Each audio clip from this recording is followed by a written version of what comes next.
আসসালামু আলাইকুম, আপনারা সবাই কেমন আছেন? দিয়ে দিলাম তেলের মাঝে পেঁয়াজ, রসুন, মরিচের গুঁড়া, হলদির গুঁড়া, দিয়ে দিলাম শিম, দিয়ে একটু বসিয়ে নিলাম। দিয়ে দিব একটু লবণ,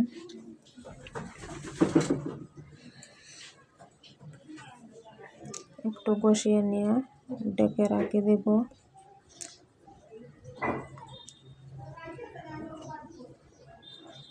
রাখার পরে আবার একটু বসিয়ে নিলাম, নিয়ে একটু জল দিয়ে দিলাম।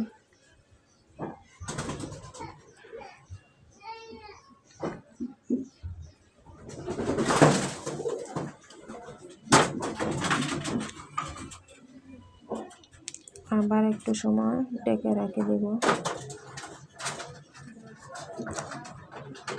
ডেকে রাখে হয়ে গেল শিমের তরকারি। দিয়ে দিলাম একটু জল,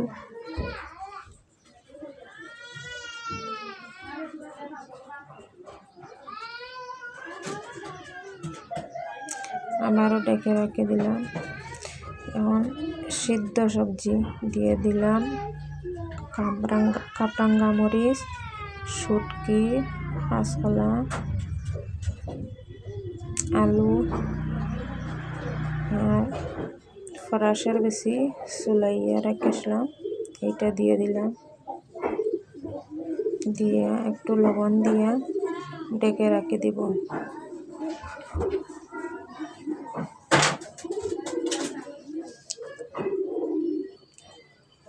ডেকে রাখার পরে হয়ে গেল সিদ্ধ তরকারি। দিয়ে দিলাম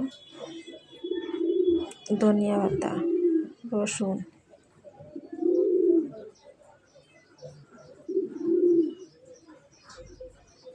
হয়ে গেল সিদ্ধ তরকারি।